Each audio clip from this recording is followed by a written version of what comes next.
La verdad es que es un placer estar con ustedes y bueno, pues voy a compartirles mi pantalla. Vale, no sé si ya podrán ver la pantalla. Voy a intentar aquí acomodar mis cosas. Vale, pues bueno, lo que quiero compartirles el día de hoy es esta pregunta que se llama ¿cómo conectar con el Buda? Y como mencionaba Sadayoti, tiene que ver con algo que es práctico, ¿verdad? Esta primera pregunta es ¿cómo conectar? Y el cómo nos lleva de alguna forma a pensar en diferentes maneras, diferentes formas en las que podemos hacerlo. Lo que yo voy a compartir el día de hoy son algunas de las cosas que me han funcionado, cosas que yo practico. Algunas tienen que ver con cosas que he visto que le han funcionado a otras personas. Pero estos puntos que vamos a ir explorando probablemente no toquen las diferentes maneras que existen, ¿no? Realmente cada uno de nosotros podemos tener diferentes formas en las que podemos acercarnos al Buda y valdría la pena que cada uno vaya explorando estas posibilidades, ¿vale? Ahora bien, otra de las palabras que tiene esta pregunta es la palabra conectar, ¿no? Y como que hoy está muy de moda utilizar esta palabra conectar, ¿no? Ahorita estamos nosotros conectados a través de una plataforma, a través de las redes sociales, ¿verdad? ¿Y qué es lo que queremos realmente con conectar, ¿no? ¿Qué es lo que perseguimos? ¿Para qué nos sirve realmente conectar? Y lo que puedo decir es que tiene que ver con sentirnos unidos, ¿no? Tiene que ver con sentirnos parte de algo más o de alguien más. También hacerle saber a la otra persona que forma parte de nuestra vida. Tiene que ver para compartir, tiene que ver para conocer, tiene que ver para aprender nuevas cosas o para enseñar, ¿verdad? Esta palabra conectar. Y la otra palabra que tiene nuestra pregunta es el Buda, ¿no? Y puede surgir aquí la pregunta, bueno, ¿y el Buda qué tiene que ver probablemente con nosotros? Tal vez si ya llevamos algún tiempo en el contexto budista, ya sabemos quién es el Buda, tal vez ya sabemos de qué manera lo podemos hacer, ¿no? Pero si es tu primera vez que te acercas al budismo, probablemente el Buda te suene como alguien lejano a ti, ¿no? De cierta manera puede ser muy verdadero, ¿no? Porque es una persona que nació hace más de 2550 años, ¿no? Y en ese sentido hay una gran separación de tiempo que nos puede hacer pensar, bueno, ¿qué tiene que ver conmigo alguien que vivió hace tanto tiempo, ¿no? Y por si no fuera suficiente esto, de pronto también decimos, bueno, es una persona que nació al norte de la India, ¿no? Totalmente fuera de mi contexto cultural, totalmente fuera de mi lugar de donde vivo, ¿no? Y también eso lo hace como un poco distante, ¿no? El Buda, alguien de 2500 y hace 2500 años y aparte que vivió al norte de la India, pues tal vez no suene como posible conectar con esta persona, ¿verdad? Ahora bien, ahora podemos conectar nosotros con las diferentes plataformas. Ahorita estamos utilizando una en particular, ¿verdad? Que es el Zoom.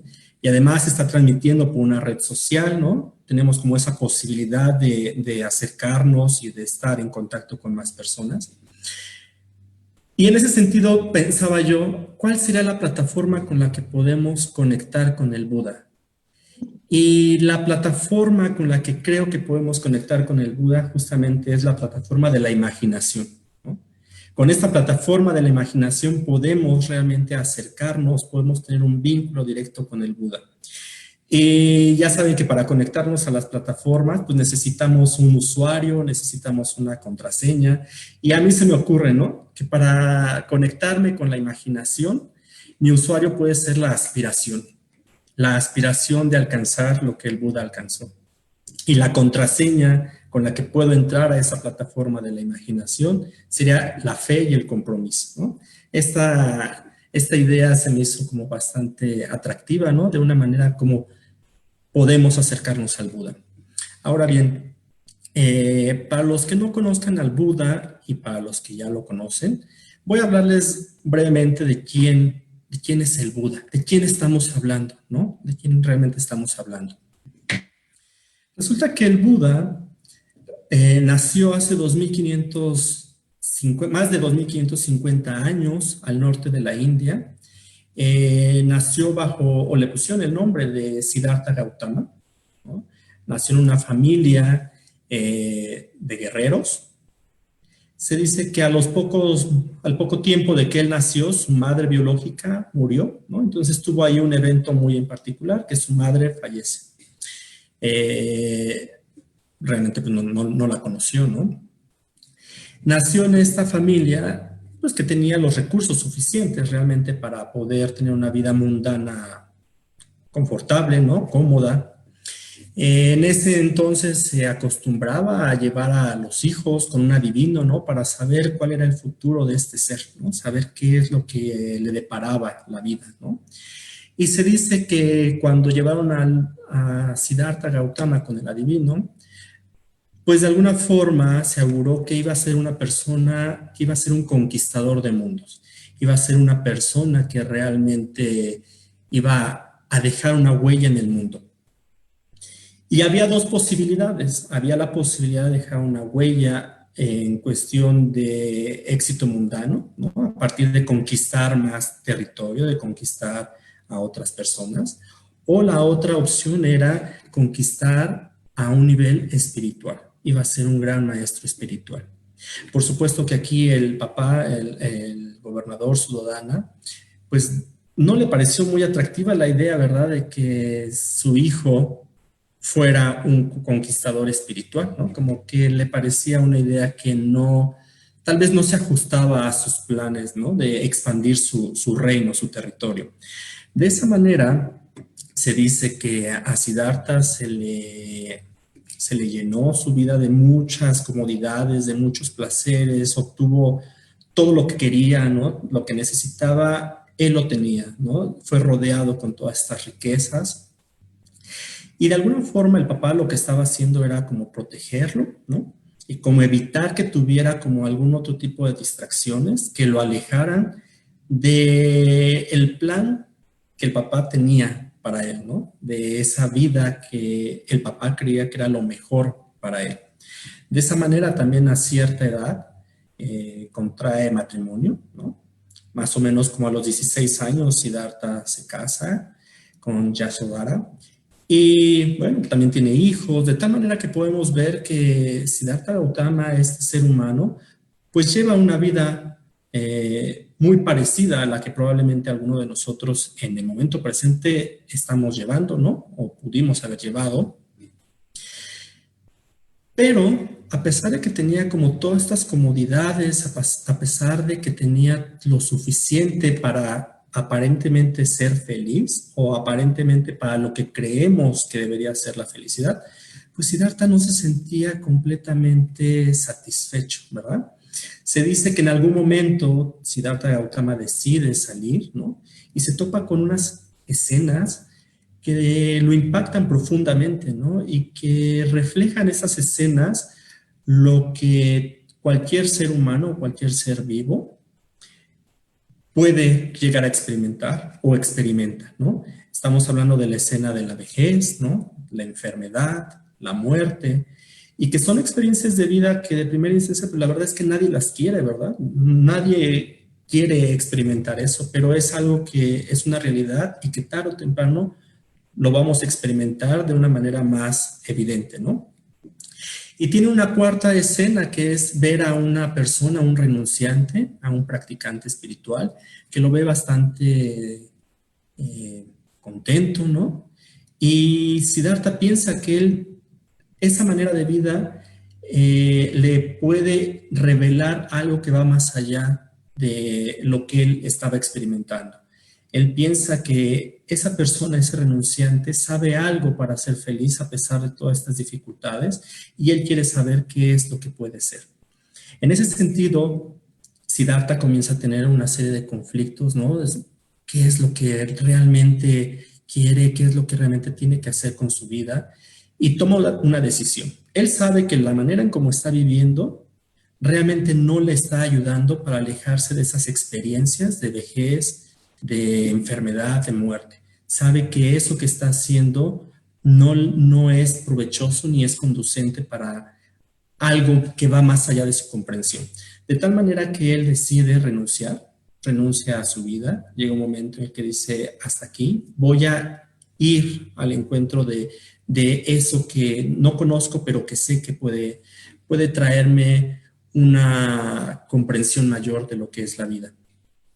Se corta su cabello, ¿no? Y este símbolo que tiene que ver con renunciar como a lo que es real, ¿no? Su cabellera de alguna forma era un símbolo de realeza, ¿no? Y se corta el cabello, renuncia a su ropaje, renuncia a su vida, renuncia a su hogar, ¿no?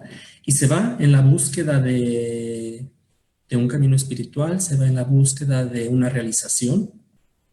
Se dice que Siddhartha tiene a sus maestros que le enseñan a meditar, ¿no? Y llega también a unas prácticas que se llama de ascetismo, prácticas donde torturan el cuerpo humano, ¿no? Y se cree que de esa manera se puede liberar, ¿no? Se puede liberar el ser, ¿no? Y se dice que Siddhartha logra dominar estas técnicas de ascetismo de tal manera que se convierte como en el mejor practicante de ascetismo de ese momento, ¿no? Llega a tener sus propios discípulos de ascetismo, ¿no? Se dice que llega un momento en que Siddhartha puede vivir únicamente con el grano de mostaza, con un grano de mostaza, ¿no? Y esto lo único que ocasiona es que lo lleva a que su cuerpo físico llega a un tipo de deterioro tal que su piel está completamente pegada al hueso, ¿no? Se dice que con el dedo podía tocar su ombligo y al mismo tiempo estar tocando su columna vertebral, ¿no? Porque estaba completamente, pues, mermada su salud física, ¿no? Aquí lo podemos ver en esta imagen donde está completamente en los huesos, ¿no? Y ocurre algo que lo hace tomar la decisión de comer, de tomar alimentos, ¿no? De comer algo, porque se da cuenta que la manera en la que está practicando no lo va a conducir realmente a alcanzar su objetivo, ¿no? Que lo único que está ocasionando es que su cuerpo se vea mermado, ¿no? Y no va a poder realmente alcanzar su objetivo. Así que decide comer. Sus discípulos ascetas, por supuesto, lo ven como una traición, se alejan de él, ¿no? Pero Siddhartha continúa y en algún momento decide sentarse a meditar y dice que no se va a parar hasta que alcance su realización. Después de un tiempo de estar meditando, de estar practicando, de estar atento a su mente, alcanza la iluminación, alcanza ese despertar, alcanza esa apertura de conciencia que le permite justamente entender de qué manera funciona la vida, descubrir de qué va la realidad, ¿no? Y en ese momento, después de que alcanza la iluminación, después de que despierta, se pregunta si valdría la pena compartir eso que ha descubierto, ¿no? Pero después de algún momento de estar preocupado o más bien pensando si vale la pena compartir o no lo que ha descubierto, se da cuenta que sí, que realmente existen seres que pueden comprender esta sabiduría que él ha descubierto, ¿no? Que pueden realmente practicar de la misma manera como él practicó, ¿no? Y que pueden realmente también alcanzar la realización. Aquí podemos ver un signo de compasión de su parte, ¿no? De compartir toda esta serie de enseñanzas. Y así que decide ir a buscar a sus maestros, ¿no? De meditación. Se da cuenta que sus maestros han fallecido, así que decide ir a buscar a sus ex discípulos ascetas, ¿no? Y los encuentra. Y a estos discípulos ascetas son a los primeros a los que les da su enseñanza inicial, las 4 nobles verdades, ¿no? Que existe el sufrimiento, existen causas que originan sufrimiento, el cese del sufrimiento y un camino, ¿no? Para alejarse del sufrimiento. Entonces tenemos aquí a este ser que comienza a enseñar, a compartir lo que él ha aprendido y a enseñarles a otros la manera en cómo pueden liberarse justamente del sufrimiento. Aquí podemos ver una imagen, ¿no? Donde se ve a Siddhartha, al Buda, ¿no? Al Buda ya toma este epíteto del Buda, el iluminado, enseñando a diferentes tipos de personas, ¿no? Desde renunciantes, a personas laicas, a reyes, a mujeres, jóvenes, ancianos. Siddhartha Gautama se dedica a enseñar después de que alcanza iluminación, más o menos otros 45 años. Prácticamente la mitad de la vida del Buda la lleva enseñando, compartiendo su Dharma. Después de que enseña, pues por supuesto el Buda va envejeciendo y llega un momento en que muere, ¿no? Muere Siddhartha Gautama más o menos a los 80 años, ¿no? Y pues bueno, aquí de manera como muy resumida tenemos lo que es la vida de Siddhartha Gautama, el Buda. Y bueno, podríamos decir, bueno, ¿y qué tiene que ver con la pregunta del día de hoy, no? ¿De qué va? Pues justamente creo que la primera manera en la que podemos conectar con el Buda es a partir de leer y recordar su vida, ¿no? A partir de esta el pequeño resumen que hice de su vida, podemos empezar a lo mejor a hacer contacto con alguno de los aspectos que Siddhartha Gautama experimentó, ¿no? Podemos encontrar en su vida mucha riqueza que nos puede realmente inspirar a seguir adelante, ¿no? Es probable que digamos, bueno, tal vez no me hace mucho sentido o no encuentro mucha similitud con mi vida, pero si podemos pensar un poco en esta idea de que a Siddhartha desde pequeño, su padre ya le tenía como muy planeado su vida, ¿no? Que iba a ser el conquistador de mundos, por eso se le adiestró en el arco, en diferentes técnicas de guerra, ¿no? Y a veces así es como funcionamos también en la actualidad, ¿no? Cuando nacemos, probablemente nuestros padres ya saben qué es lo que queremos o qué es lo que quieren que seamos, ¿no? Probablemente ya saben que quieren que practiquemos algún deporte, quieren que estudiemos tal cosa, que vayamos a tal escuela, a tal universidad, y pareciera que ya tienen como muy claro cuál es nuestro propósito de vida, ¿verdad? Y se dan cuenta, Siddhartha Gautama se enfrentó a lo mismo, como que ya la sociedad o su familia ya tenía claro qué es a lo que él se debería de dedicar. Sin embargo, él se tuvo que, pues, un poco como confrontar consigo mismo y darse cuenta qué era lo que realmente él quería hacer, ¿no? Y ahí es donde podemos encontrar mucha similitud con nosotros, ¿no? A veces también nos encontramos en un momento en que necesitamos tomar decisiones, ¿no? Y que necesitamos realmente decidir a qué nos vamos a dedicar o qué vamos a hacer con nuestra vida. El leer su vida, el recordarla, nos puede ayudar justamente a sentir esa familiaridad con él, ¿no? Con este ser de hace más de 2500 años, ¿no? Compartir o sentir que compartimos algo en común, ¿no? Y puede ser muy inspiradora su vida si nos adentramos y vamos encontrando diferentes detalles. Seguramente les ayudará muchísimo a encontrar esa aspiración que necesitamos en el camino espiritual. Ahora bien, también podemos encontrar otro tipo de textos, por ejemplo, los Jatakas, que son las historias de las vidas pasadas del Buda. Ahí también podemos encontrar, a pesar de que estos son como textos similares a cuentos, ¿no? Donde el Buda tuvo vidas pasadas, ¿no? Y se narra estas experiencias que tuvo Siddhartha Gautama antes de convertirse al Buda, ¿no? Y podemos encontrar ahí también como muchos elementos que son muy importantes de práctica, ¿no? Podemos encontrar aquí, se conoce como el Bodhisattva, ¿no? Antes de convertirse al Buda, ¿no? Podemos encontrar al Bodhisattva cómo practica, cómo practicó, de qué manera fue refinando su experiencia para justamente llegar al momento de convertirse en el Buda, ¿no? En estos textos, los Jatakas, podemos encontrar vidas en las que el Siddhartha Gautama en algún momento fue algún animal, ¿no? Una liebre, un mono, o en ocasiones sí tuvo la forma física de un humano, ¿no?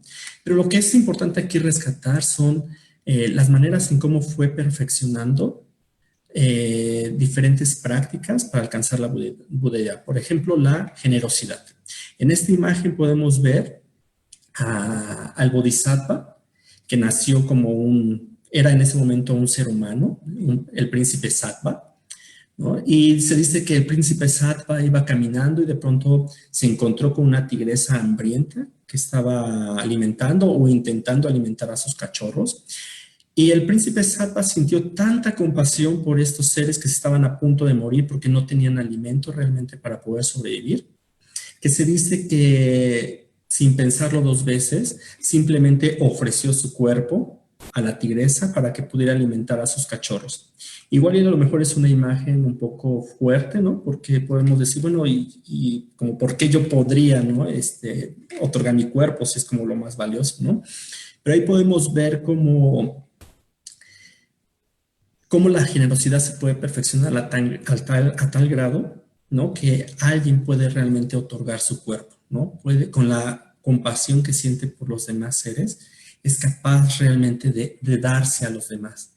Y aunque probablemente no lleguemos a ese momento en tener que dar nuestro cuerpo, pero podemos imaginar esa escena, ¿no? Y podemos darnos cuenta cuál es el efecto que tiene en nuestra mente, en nuestras emociones. Y es una manera en que podemos contactar justamente con la compasión ilimitada del Buda, ¿vale? Entonces, hasta aquí tenemos como algunos elementos con los que podemos empezar a adentrarnos en conocer quién fue el Buda. Ahora, otro de los puntos que creo que es importante y que va muy ligado con la vida del Buda, pues justamente es leer los suttas, ¿no? Estos textos antiguos que nos muestran la manera en cómo el Buda enseñaba a otros, ¿no? A partir de estar en contacto con los demás, ¿no? Podemos ver cómo ahí había diferentes personajes que se acercaban a pedir la enseñanza del Buda, ¿no? O se sentaban simplemente a escucharlo. Y podemos notar cómo el Buda podía compartirles su sabiduría. El Buda no tenía como una receta ya muy clara de qué contestar, ¿no? Realmente se ve que el Buda contestaba de acuerdo al contexto en particular que se presentaba. De tal manera que en los suttas podemos encontrar la manera en cómo le contestaba o cómo se relacionaba con una persona que probablemente lo había insultado, ¿no? ¿De qué manera respondía el Buda ante los insultos? Podemos darnos cuenta en los suttas también la manera en cómo el Buda podía responder ante alguien que quería asesinarlo, ¿no? Ahí podemos encontrar cómo tenía esa paciencia, esa calma, esa sabiduría realmente para poder lidiar con los diferentes obstáculos que se le presentaban o con las diferentes adversidades que había, ¿verdad? Podemos encontrar en estos suttas la manera también como le daba enseñanzas a mujeres que se encontraban completamente desesperadas porque su hijo había muerto, ¿no? Y el Buda tenía como esa respuesta adecuada para que la persona pudiera entender o comprender de qué se trataba lo que estaba viviendo. Entonces creo que al estar estudiando o leyendo los suttas podemos encontrar muchos elementos que nos pueden permitir justamente darnos cuenta de la calidad de ser humano de la que estamos hablando, ¿no? Realmente podemos encontrar esos elementos que nos pueden ayudar a inspirarnos. El Buda convivía con diferentes personas y parecía que les daba como la medicina correcta que necesitaba esa persona, ¿no? Tenía como esa respuesta adecuada que justamente ayudaba a aliviar el sufrimiento de las personas, ¿no? Y en estos textos también podemos encontrar, pues, diferentes personajes que realmente son sus discípulos, ¿no? Creo que también aquí en este punto vale la pena recalcar que si empezamos a conocer la vida de sus discípulos y sus discípulas, podemos darnos cuenta de quién fue el Buda, ¿no? A veces creo que cuando empezamos el camino espiritual del budismo, algunos nos cuestionamos si somos las personas adecuadas para practicar el budismo, ¿no? Si somos las personas adecuadas para llevar una vida espiritual. Y creo que a partir de conocer a los discípulos y discípulas del Buda, podemos encontrar que había diferentes personalidades, había diferentes necesidades, había diferentes contextos de práctica y cada uno de ellos fue tocados por el Buda, ¿no? Cada uno de ellos pudo transformar su vida a partir de escuchar una enseñanza del Buda, a partir de simplemente estar frente al Buda, pudieron algunos alcanzar la realización. Aquí podemos ver algunas imágenes, por ejemplo, de Kashyapa, el que está acá abajo en blanco y negro, ¿no? Sariputra, y algunas bhikkunis, algunas mujeres practicantes que también, esto creo que es muy importante, porque estas mujeres pudieron practicar dentro o junto al Buda, ¿no? Y puede ser algo extraño, ¿verdad? Porque en ese contexto histórico las mujeres estaban un poco limitadas, ¿no? Para practicar. Y podemos ver que hubo mujeres practicando el budismo. Y a mí se me hace muy, muy inspirador el conocer estas historias de vida, ¿no? Aquí está Mahaprayapati y Dharmadatta, ¿no? Pero hay otras bhikkhunis como Damadina, ¿no? Y que son mujeres que tenían diferentes condiciones de vida. Y a pesar de sus diferentes condiciones de vida, ya sea que eran madres, ya sea que eran ancianas, algunas prostitutas, algunas sirvientas, ¿no? Algunas jóvenes, ¿no? Y independientemente de sus condiciones de vida, cada una de ellas pudo ir hacia adelante. Cada una de ellas pudo contactar con las enseñanzas del Buda y pudieron ser transformadas. Hay unos textos que se llaman los Terigatas, ¿no? Estos poemas de monjas, ¿no? Donde pueden encontrar ustedes elementos de sus vidas, ¿no? Y de qué maneras fueron transformadas con el Dharma, con la enseñanza del Buda, ¿no? Entonces, creo que el conocer estos aspectos nos pueden permitir justamente darnos cuenta de quién era el Buda, ¿no? Sentir un poco más esa cercanía, ¿no? A partir de escuchar cómo otros se relacionaban con él. Eh, por supuesto, creo que una de las cosas más importantes para poder conectar con el Buda, pues es a partir de practicar sus enseñanzas. Digamos, si bien leemos los suttas, ¿no? Si bien conocemos su historia, pero no se trata únicamente de leer por leer, ¿verdad? Lo que es importante es que cada una de estas enseñanzas las estemos llevando a la práctica. Y al estarlas llevando a la práctica de cierta manera, vamos refinando nuestra mente, ¿verdad? Vamos refinando nuestra conciencia. Y a partir de ir refinando nuestra conciencia, nuestra mente considero que se va acercando más a la mente de un Buda, a la mente de el Buda Shakyamuni, ¿no? A partir de que nosotros poco a poco vamos acercándonos y vamos trabajando con nuestra mente, con nuestras acciones, con nuestras palabras, es que podemos realmente ir experimentando poco a poco lo que el Buda experimentó. Pienso que a veces la práctica espiritual puede ser un poco complicada, ¿verdad? Por ejemplo, una de las prácticas que tiene que ver, o uno de los caminos, que es el camino de la ética, puede ser un camino un poco complicado, ¿verdad? De llevar a cabo, a pesar de que podamos tener toda una serie de pautas a seguir, toda una serie de lineamientos que nos muestran la manera en cómo podrías purificar tu mente.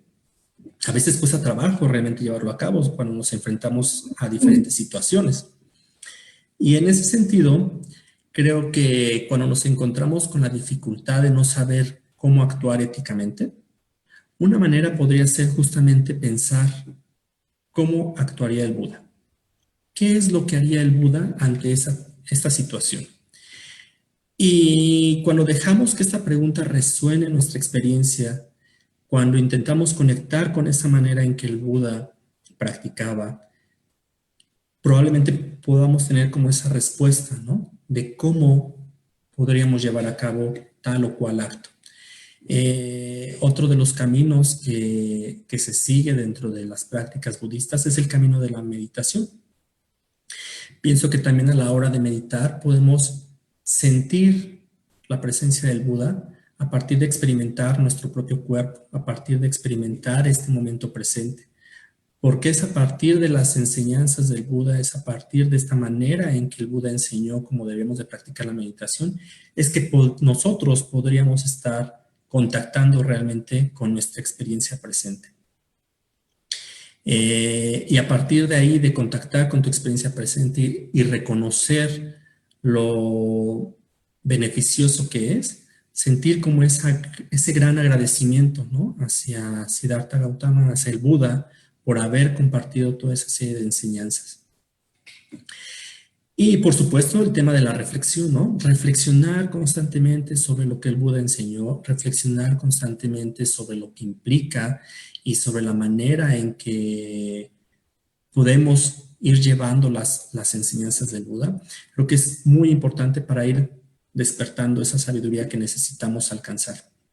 Entonces considero que el estar practicando el Dharma, el Buda Dharma, es una manera de estar cada día más cerca, ¿no? Cada día más cerca del Buda y sentir que realmente está junto a nosotros, ¿no? Y que podemos, pues de alguna manera, con la imaginación, tener una conversación con él, ¿verdad? A partir de tener este tipo de dudas sobre nuestra práctica y de cómo podríamos hacerlo y de alguna forma intentar conectar con el Buda y ver, a ver cómo lo podría hacer, qué podría llevar a cabo para que pueda ir purificando mi vida, pueda ir purificando mi mente.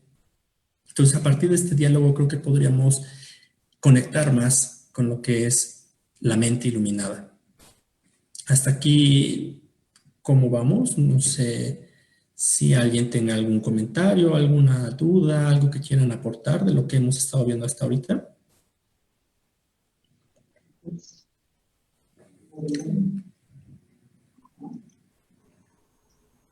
Acá en el centro budista, bien. ¿Todo bien? Vale, pues. Pienso que de alguna forma cuando el Buda vivía, probablemente era más fácil contactar con él, ¿verdad? Porque solo bastaba con saber por dónde andaba para ir a acercarte, ir a escuchar su enseñanza. Tal vez a lo que te podrías enfrentar es que cuando llegabas a un lugar donde pensabas que iba a estar el Buda, tal vez no estuvo, ya se había movido, ¿no? Y tenías que caminar otros kilómetros para encontrarlo, ¿no? Pero se sabe que muchos, con el simple hecho de escucharlo, de verle, tenían como una comprensión. Y cuando daba una enseñanza, la comprensión podría ser más grande, ¿no? O había más gente que podía ser tocada. Sin embargo, cuando el Buda muere, pues obviamente va pasando el tiempo y poco a poco se necesita de otras maneras para contactar con el Buda, ¿no? Se necesita de algo más que nos ayude justamente a reconocer que el Buda existió. Y aquí es el siguiente punto que quiero tocar, ¿no? De otra manera en la que podemos justamente conectar con el Buda, y es a partir de los símbolos y de las imágenes que nos encontramos dentro de las enseñanzas budistas, ¿no? Cuando el Buda muere, pues es muy fresca su muerte, ¿no? Y no hay necesidad de utilizar símbolos o imágenes, ¿verdad? Como que se recuerda claramente quién fue, hay como una noción muy clara de lo que enseñó, de lo que practicó, de cómo las enseñanzas se iban transmitiendo de manera oral. Y no había esa necesidad de imágenes, ¿no? Y pienso que de alguna forma pasa como cuando un familiar ha muerto, ¿no? De primera instancia, a veces el recuerdo es muy fresco, está muy presente en nuestra mente, ¿no? No hay una necesidad de ir a ver imágenes, lo tenemos muy claro, ¿no? A veces hasta podemos percibir su aroma, ¿no? Sabemos cómo olía, cómo se veía, cómo se escuchaba, ¿no? Pero con el paso del tiempo, poco a poco se va perdiendo como esa imagen, ¿verdad? Esa noción de quién era la persona. Y recurrimos a imágenes, recurrimos a videos, ¿no? Y con esta idea de refrescar esa idea. Bueno, pues de alguna forma así pasa con el Buda, ¿no? Cuando pasa mucho tiempo, de pronto necesitamos de ciertos elementos justamente que nos ayuden a conectar, a contactar, ¿no? A tener como más viva esa imagen de lo que fue el Buda. Aquí es entonces donde los símbolos y las imágenes comienzan a tomar un papel muy importante, ¿no? En la imagen anterior veíamos unas huellas, ¿no? Que representan justamente este caminar, este camino del Dharma que el Buda transitó, ¿no? O podemos ver esta rueda, ¿no? La rueda de 8 picos, ¿no? Que nos remite justamente a lo que es la enseñanza del Buda, ¿no? El camino óctuple. Y que son maneras en las que se intenta que la mente conecte que la mente entre en contacto con ese ideal. Después comienzan a surgir otro tipo de elementos, como estas formas arquitectónicas, las estupas, ¿no?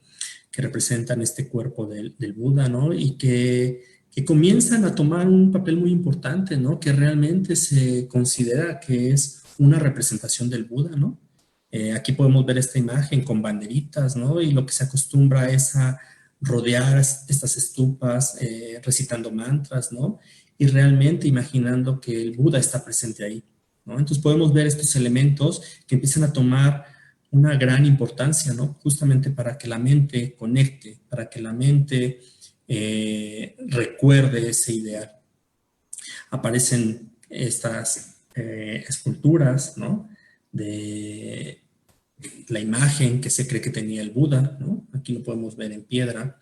Pero también empiezan a aparecer otro tipo de elementos rituales, ¿no? Como el Vajra, la campana, y que todos ellos son símbolos de esta mente iluminada. Son símbolos que nos recuerdan justamente a Siddhartha Gautama. Aquí, por ejemplo, el Vajra, que representa la mente, ¿no? La mente del Buda, la campana, que representa el cuerpo y la palabra del Buda. Son elementos que nos ayudan a estar en contacto, ¿no? Que tiene justamente que tener ese impacto en nuestra mente, en nuestra psique, para acercarnos al ideal de la iluminación. Pero también empiezan a aparecer otra serie de imágenes, ¿verdad? Imágenes más coloridas, ¿no? Ciertos arquetipos con ciertas características particulares. Aquí los podemos ver de diferentes colores. Tal vez la imagen no se alcance a ver muy bien, ¿no? Pero cada uno de ellos tiene diferentes mudras, ¿no? Estas señas que se hacen con las manos, ¿no? Y que cada uno de ellos tiene el objetivo justamente de contactar, de conectar con un aspecto en particular del Buda histórico. Cada uno de estos Budas que aquí podemos ver representan esa cualidad, esa característica del Buda, ¿no? Y están con diferentes colores, porque también el color tiene un significado.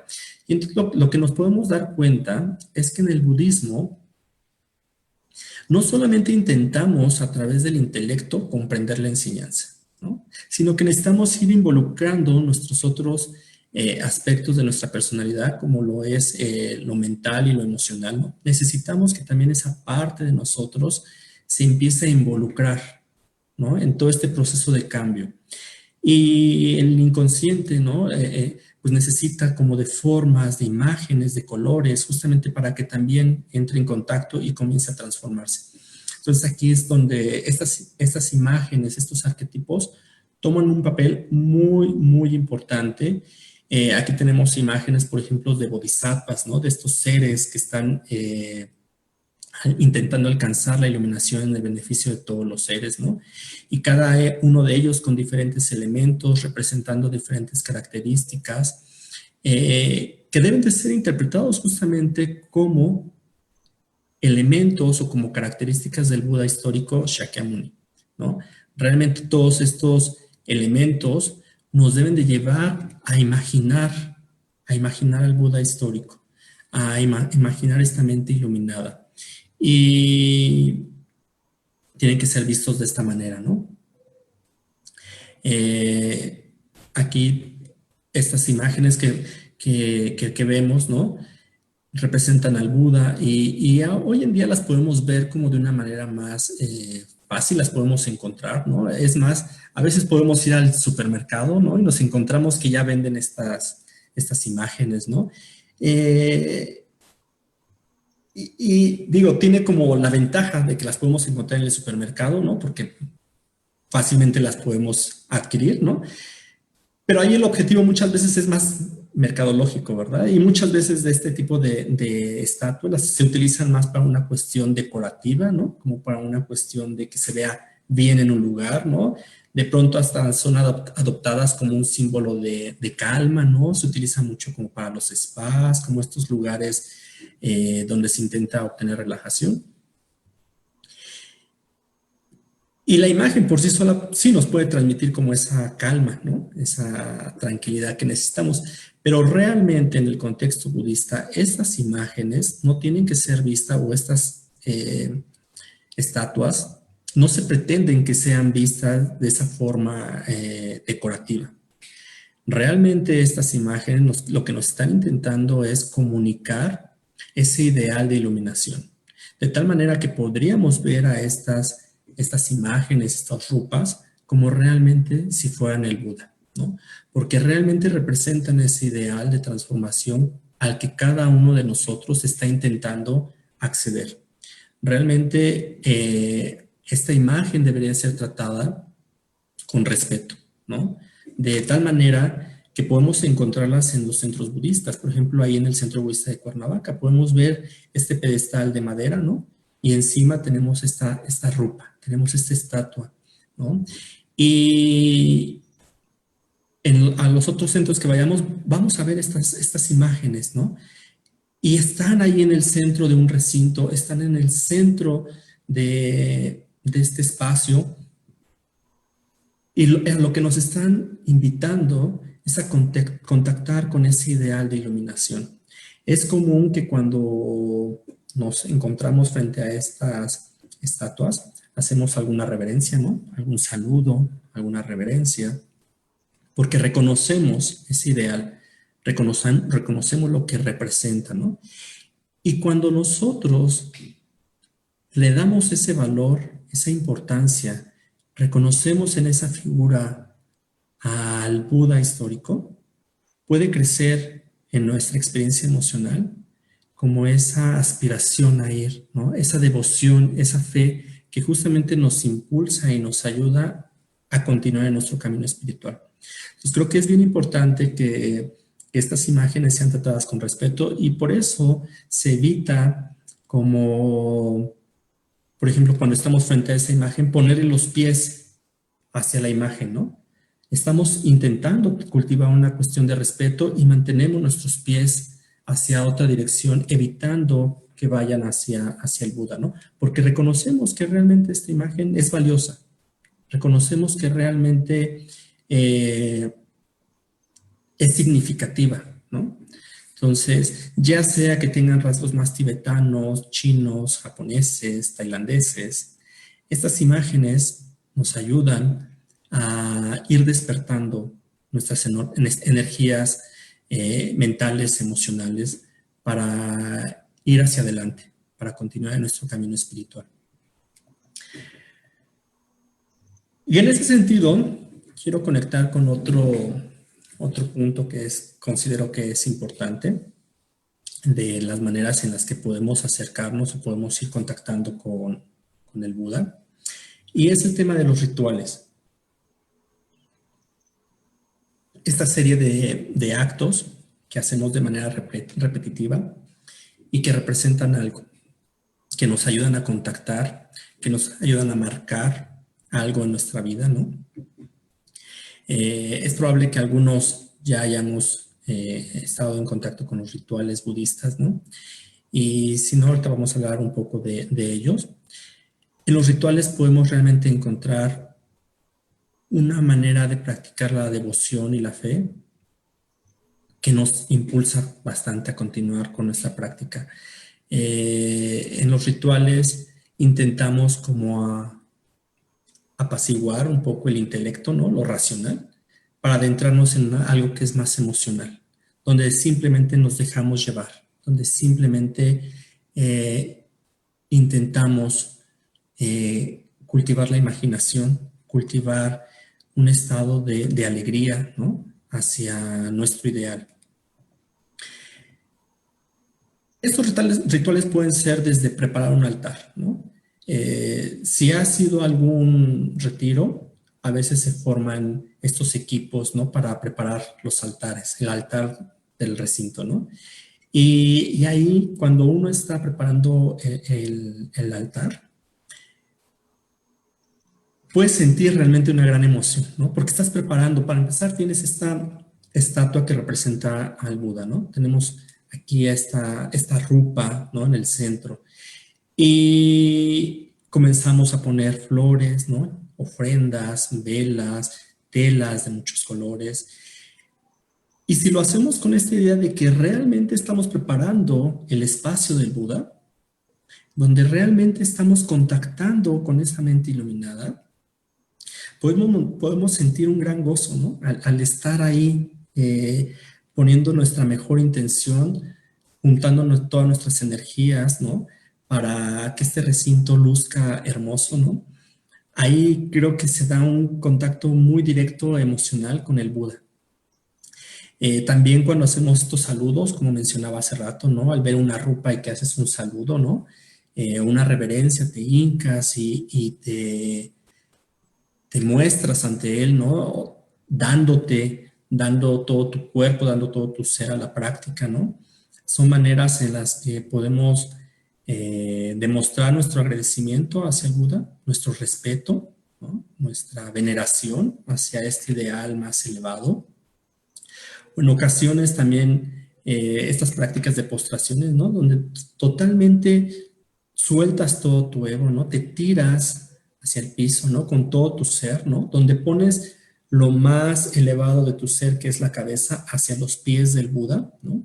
Donde te entregas sin ningún miramiento, ¿no? Con el simple hecho de reconocer que vas con todo tu ser hacia al alcance de la iluminación, ¿no?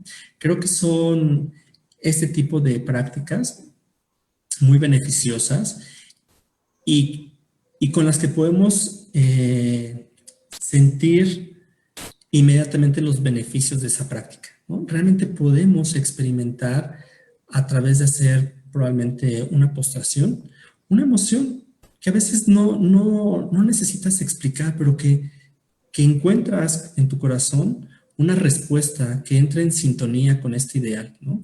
Que realmente dices, wow, estoy aquí entregándome con todo mi ser hacia la práctica, ¿no? Eh, Otra de las cosas que se acostumbra a hacer, por ejemplo, es la lectura de los refugios y preceptos, ¿no? O el recitar el Tiratana Bandhana, ¿no?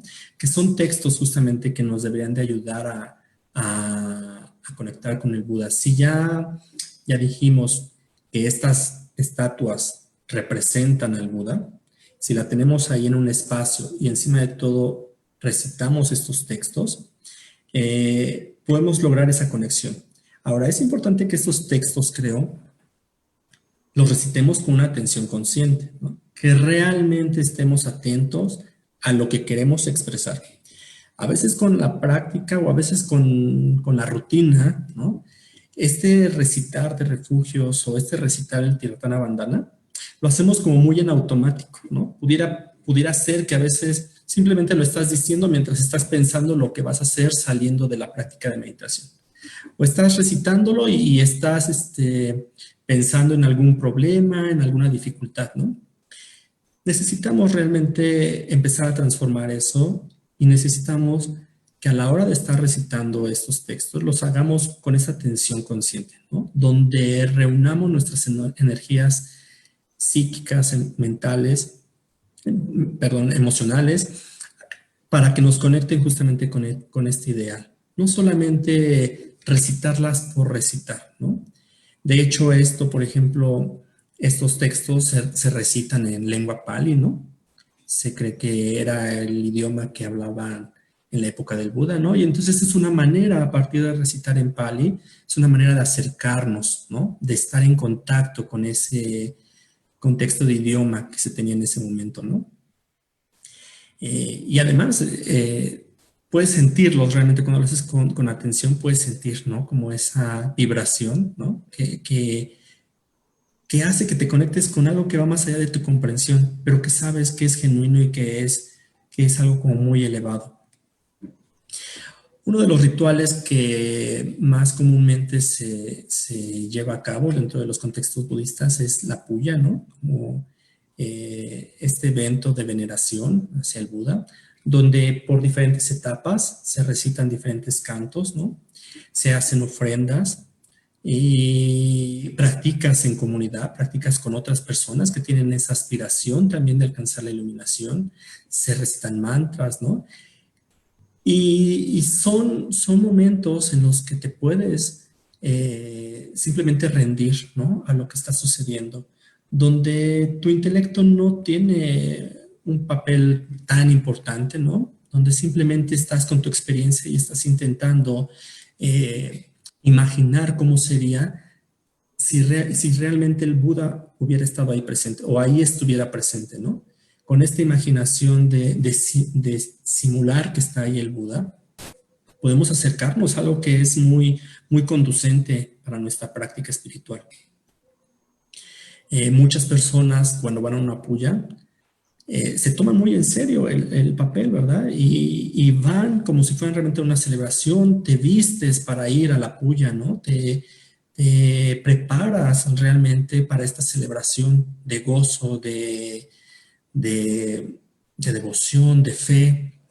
Entonces es importante que si tienen la oportunidad de practicar las puyas, vayan, asistan, ¿no? Además de practicar en comunidad, te dejan esa sensación de que pudiste tocar algo que va más allá de tu comprensión.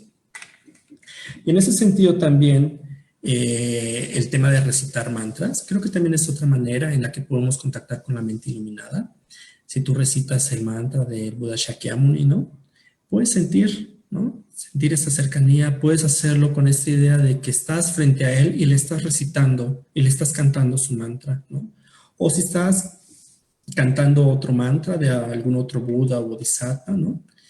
Finalmente son estas imágenes o estos Budas o Bodhisattvas, pues son aspectos del Buda Shakyamuni, ¿no? Entonces, dependiendo con qué Buda arquetípico, con qué Bodhisattva arquetípico tú sientas más afinidad, el que tú estés recitando esos mantras, te van a acercar, te van a acercar, te van a hacer que contactes con el Buda histórico, con la mente iluminada.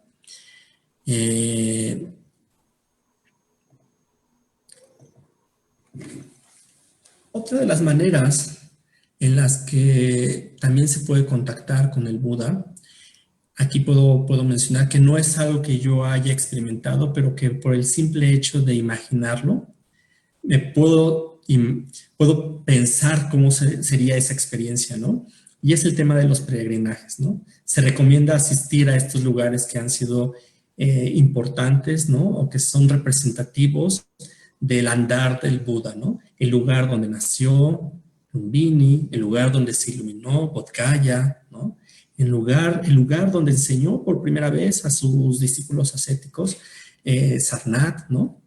¿No? El lugar donde murió. Yo nada más por el simple hecho de imaginar qué sería estar ahí en contacto con ese lugar y reconocer que realmente el Buda pisó ese espacio, ¿no? Estuvo presente ahí, siento como una gran emoción, ¿no? Y sé por compañeros que han tenido esa oportunidad de ir a peregrinaje, lo valioso que ha sido esa experiencia, ¿no? Y puedo reconocer en la luminosidad de sus ojos, ¿no? Cómo se llenan de tanta energía, de tanta aspiración para continuar con su práctica, ¿no? Entonces, creo que puede ser una gran forma de contactar, ¿no? Y quien tenga esa oportunidad de hacerlo, seguramente lo va a disfrutar infinitamente, ¿no? Entonces, estas son las maneras en las que pienso yo que se puede contactar con el Buda. Esta es parte de la información que yo quería compartir con ustedes. Y por supuesto que puede haber más maneras, ¿no? Tengo una amiga que es Dharmacharini y ella pinta, ¿no? Y veo cómo me comparte, como cuando ella pinta algún Buda, algún Bodhisattva, realmente siente, ¿no? Como toda esa conexión con el Buda y puede plasmar en su arte toda esa aspiración, ¿no? Toda esa emoción de estar en contacto con la mente iluminada. De hecho, por ahí Suryatara tiene una imagen de una imagen que pintó Surya Lila, ¿no? Y es una imagen que cuando Surya Lila la pintó, ¿no? Estaba sumamente inspirada, sumamente conectada con el ideal de la iluminación, sumamente queriendo plasmar todo ese sentir, ¿no? Y cuando uno ve todo ese arte, ¿no? Uno realmente puede imaginar la manera en cómo el autor pudo inspirarse y pudo tocar algo que va más allá de nuestra comprensión más inmediata, ¿no? Entonces creo que también esta parte entra al arte, ¿no? Y de conectar a través de dibujar, ¿no? de pintar estas figuras arquetípicas, puede ser una buena manera de hacerlo, ¿no? Hay otras maneras, se dice que a veces, sobre todo en los contextos tibetanos, ¿no? El imaginar que el maestro es el Buda, ¿no? Ven al maestro que les da sus enseñanzas como al Buda, ¿no? Y lo tratan como al Buda, ¿no? Son otras formas, ¿no? Y también en algunas enseñanzas se nos dice que deberíamos de tratar a cada uno de los seres vivos como si fueran al Buda, ¿no? Y podría ser una buena manera de practicar, ¿no? Y de realmente tú darte cuenta cómo sería si tú estuvieras frente al Buda, ¿qué harías? ¿Cómo lo tratarías, no? Y puede ser una manera bastante, tal vez difícil, ¿no? De a lo mejor poner a otra persona como si fuera el Buda y tú acercarte, y sobre todo si tienes como ciertas dificultades con las personas, puede ser un poco difícil, ¿no? Pero ahí es donde te puedes dar cuenta de la grandeza de Siddhartha Gautama, del Buda, porque él también estuvo en contacto con personas probablemente difíciles. Mencioné hace rato personas que lo querían asesinar, ¿no? Y él tuvo esa capacidad de transformar sus respuestas y tuvo una capacidad de transformar justamente a la otra persona. Entonces, si nosotros podemos visualizar a los demás seres también como si fueran al Buda, tal vez podríamos perfeccionar nuestra manera de práctica, ¿no? Podríamos ir transformando nuestra ética, podríamos transformarnos en seres más compasivos, ¿no? Seres más sabios, y creo que son maneras también las que podemos contactar. Pero bueno, sería cuestión de que vayamos cada uno de nosotros explorando, ¿no? De tal manera que ya para cerrar, podemos ver que ya sea estudiando, conociendo la vida del Buda histórico, ¿no? A partir de leer su enseñanza, de llevar la práctica, a partir de conocer a sus discípulos, a figuras arquetípicas, a partir de conocer la manera en cómo otros maestros posteriores al Buda, que practicaban el budismo y que tenían una relación también muy cercana con el Buda, es que podemos inspirarnos, podemos realmente entrar en contacto con esta mente iluminada y nos puede ayudar a ir hacia adelante en nuestro caminar. Todo esto, todos estos elementos de los que he hablado, justamente es para que en nuestra experiencia se despierten todas las energías que nos ayuden a caminar, que nos ayuden a ir hacia adelante. El camino espiritual puede ser un poco complicado y a veces podemos encontrarnos con dudas, podemos encontrarnos con, sí, con estas dificultades de pensar si realmente vale la pena un camino espiritual, de si realmente vale la pena seguir haciendo lo que creemos que es el camino espiritual. Y a veces flaqueamos, ¿verdad? Y a veces como que decimos, híjoles, creo que no estoy listo para llevar una vida espiritual. Pero si mantenemos un contacto, si mantenemos una cercanía con este ideal, si mantenemos esa unión con el Buda, con el ideal de la iluminación, a pesar de estos momentos en que podemos sentirnos un poco inseguros, creo que esa llamita que está en nosotros del contacto con el Buda nos puede llevar hacia adelante y nos puede ayudar a levantarnos y a continuar, o nos puede ayudar a no caer, ¿no? Entonces creo que esto es muy importante, que alimentemos el contacto con el Buda para poder transitar el camino espiritual con todas nuestras energías, con todo nuestro ser, para que en algún momento también nosotros podamos alcanzar ese estado que alcanzó el Buda Shakyamuni.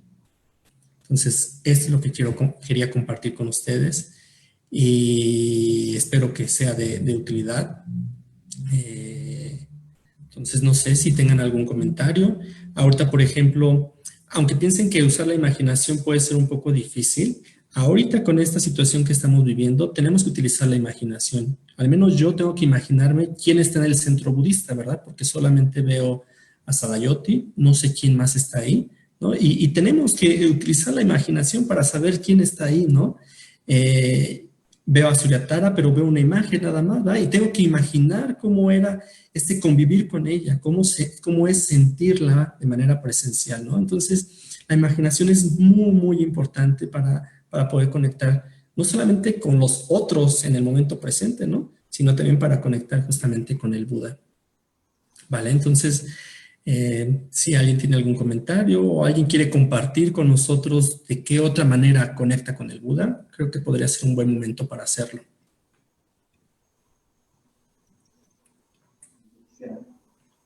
Primero que nada, me gustaría que le diéramos un aplauso a Dayapani.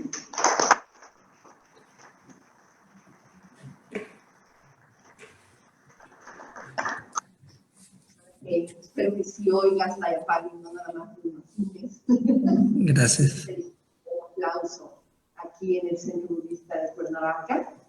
Y tenemos un par de preguntas. Primero que nada, quiero nada más agradecerte, Dayapani, por una presentación súper bonita en donde nos das muchos elementos muy específicos, ¿verdad?, de cómo podemos conectar con el Buda a través de estudiar sus enseñanzas, a través de practicar, a través de la imaginación, a través de peregrinajes, ¿no?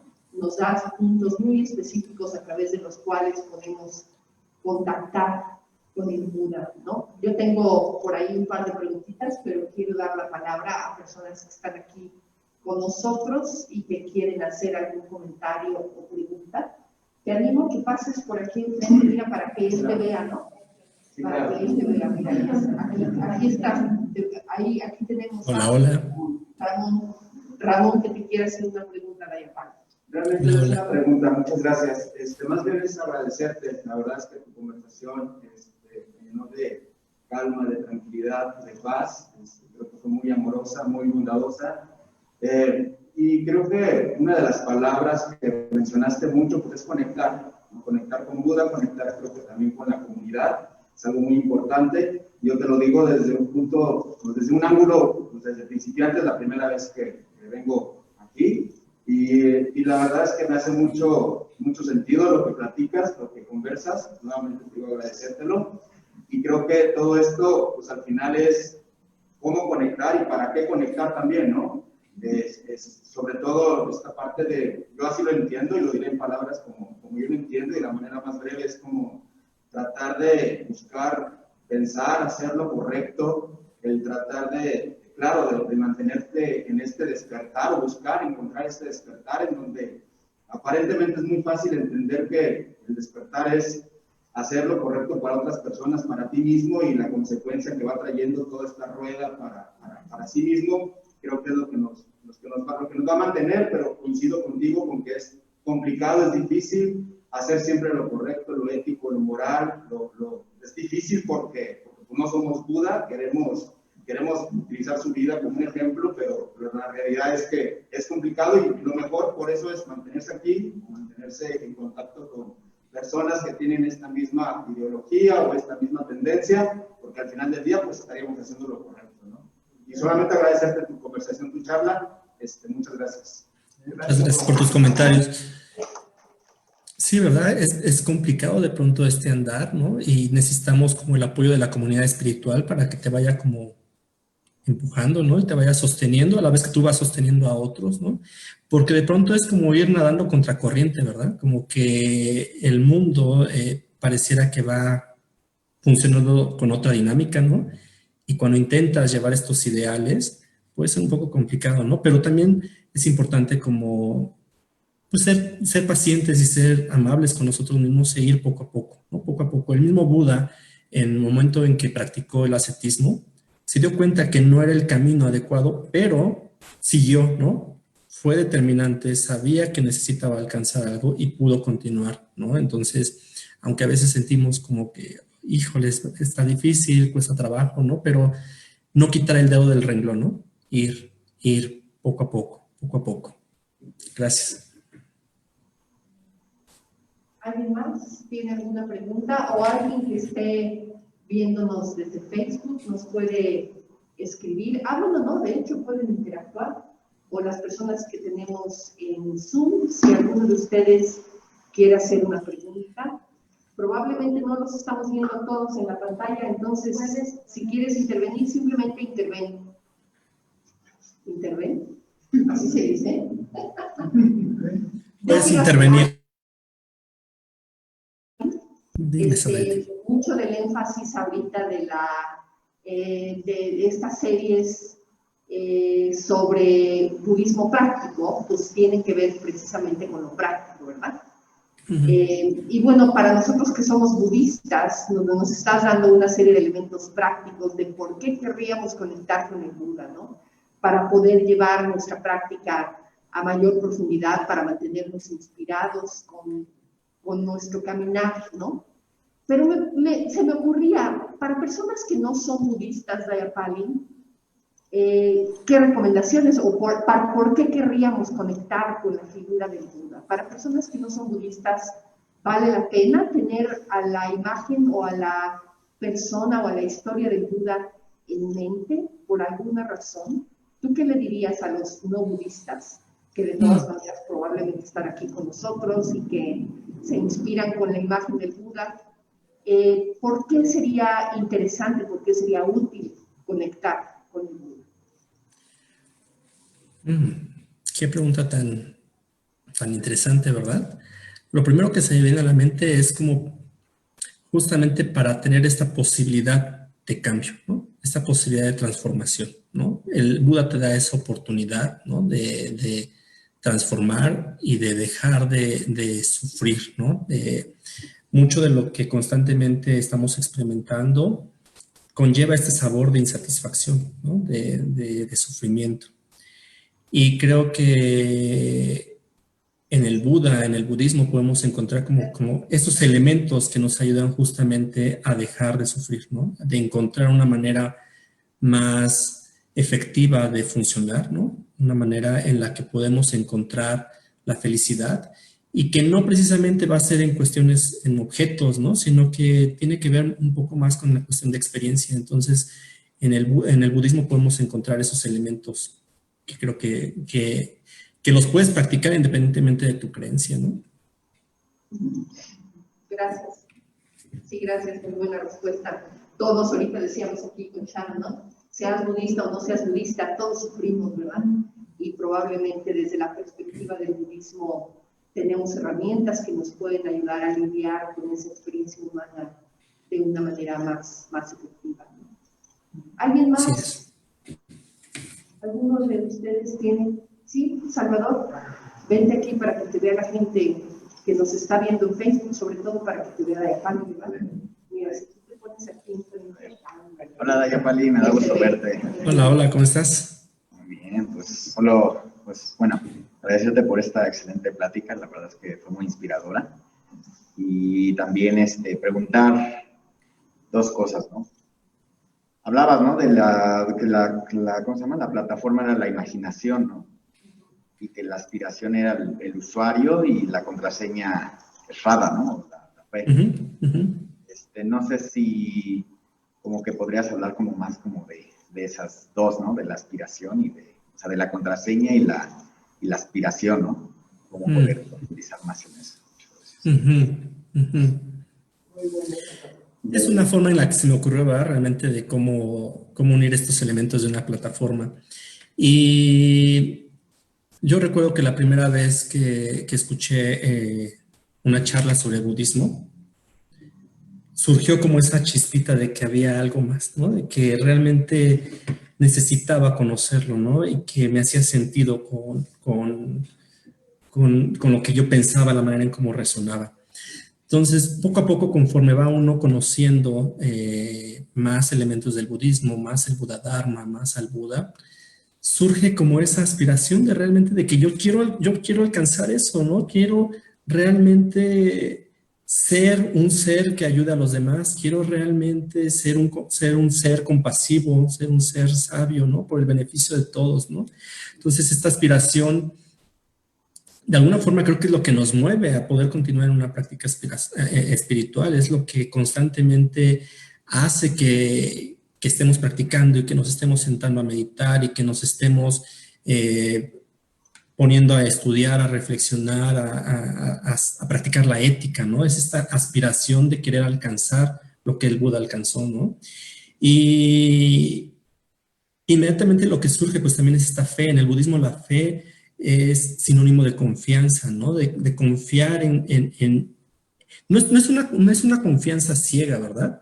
Es una confianza que surge también un poco de lo emocional, de lo intelectual.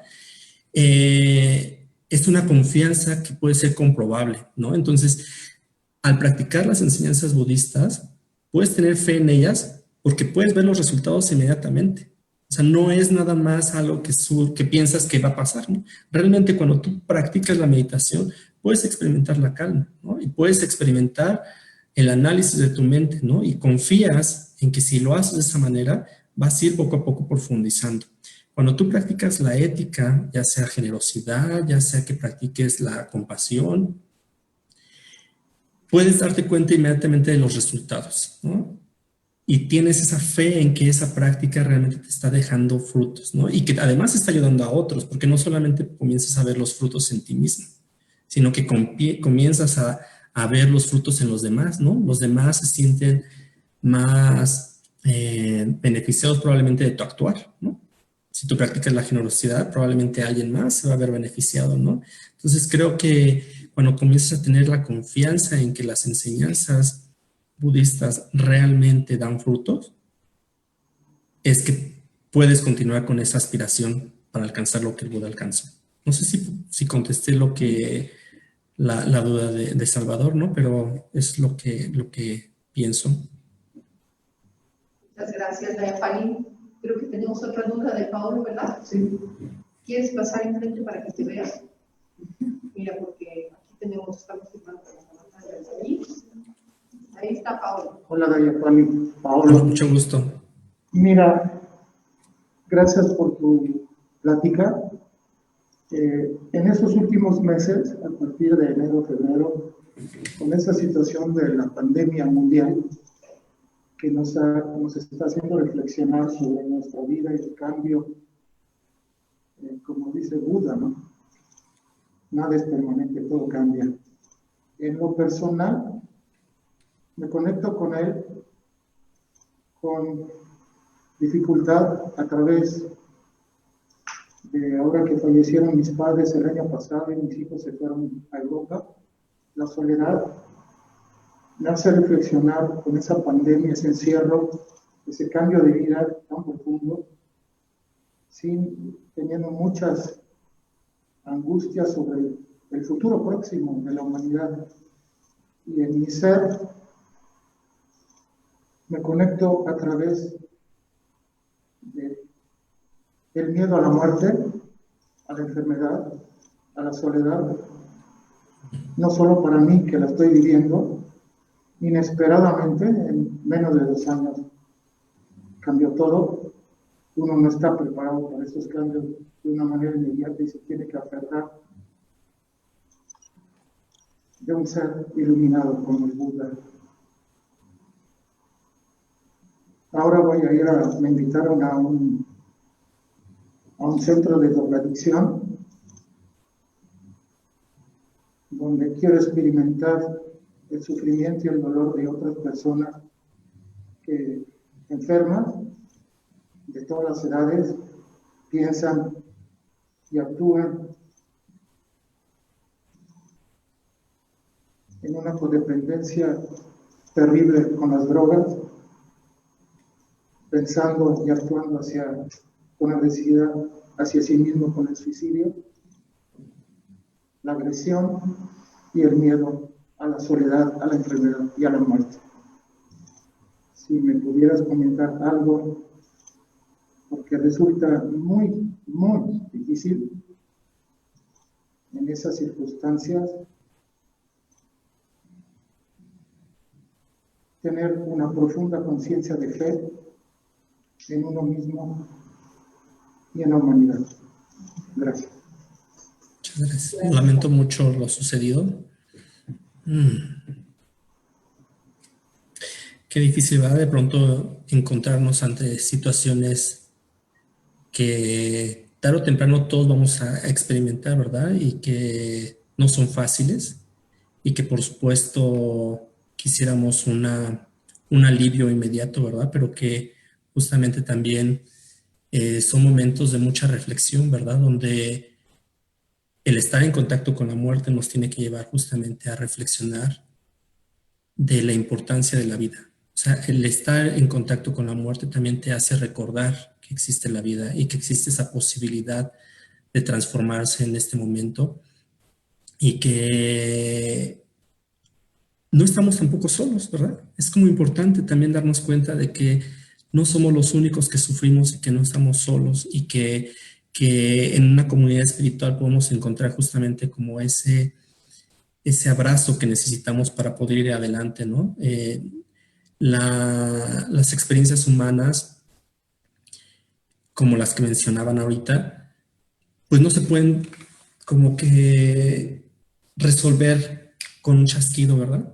Necesitamos todo un proceso donde necesitamos ser muy amables con nuestra propia experiencia y en ese sentido también a veces reconocer que lo que estamos sintiendo es normal. Lo que estamos sintiendo es parte de esto y que tenemos ese potencial de poco a poco ir hacia adelante, poco a poco, siendo muy amables, siendo muy pacientes y que a pesar de que veamos que todo es muy difícil por el momento, el recordatorio de la impermanencia creo que también aquí juega un papel bien importante, ¿no? De que poco a poco las cosas se van a ir transformando, van a ir cambiando, ¿no? Y poco a poco vamos a ir encontrando como esa calma que necesitamos. En el budismo se trabaja bastante con el tema de la muerte, ¿no?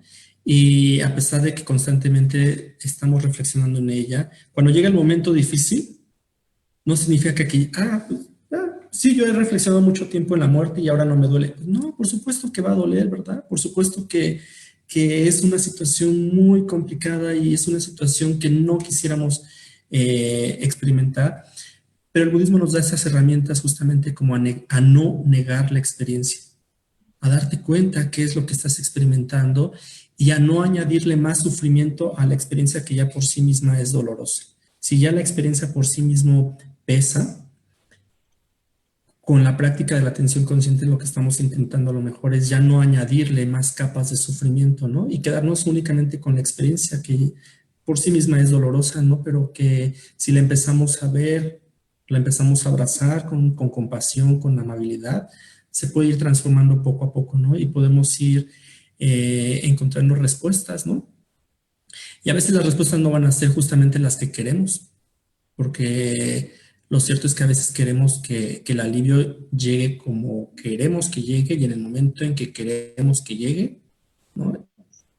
Y también creo que aquí es importante reconocer que necesitamos estar abiertos, ¿no? A las posibilidades que nos ayuden a ir avanzando. Pero sí creo que también la comunidad espiritual juega un papel bien importante, ¿no? Para sentirnos conectados, sentirnos parte de algo que es más grande, ¿no? Y el tema de reconocer el sufrimiento de alguien más también es como muy importante, porque cuando te pones al servicio de alguien más, de alguien que también está sufriendo, a veces puede ser que nuestro propio sufrimiento se aligere, ¿no?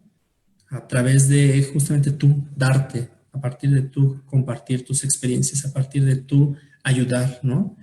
Y de eso se trata como el servicio, ¿no? El poder entregarte a los demás y a veces dejar un poquito, ¿no? Un poquito de lado tu sufrimiento para entrar al sufrimiento de los otros, te empieza a despertar en ti la compasión, ¿no? La compasión hacia los demás y a la vez esa compasión se te revierte y empiezas a sentir compasión por ti mismo y esto te va transformando, ¿no? Vas teniendo estados mentales más positivos que te pueden ir ayudando a librar como todas estas adversidades, ¿no?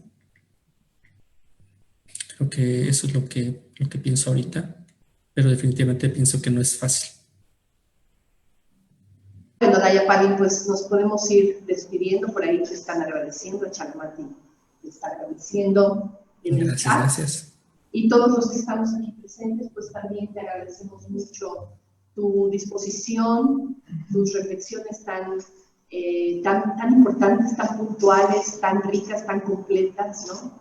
Me encanta la manera de compartir de Dayapalin, porque es como que hay en él como una cierta humildad, ¿no? Y desde ahí, desde esa humildad, nos comparte con muchísima sabiduría. Entonces, gracias Dayapalin por estar aquí con nosotros el día de hoy. Y otro aplauso para despedirte.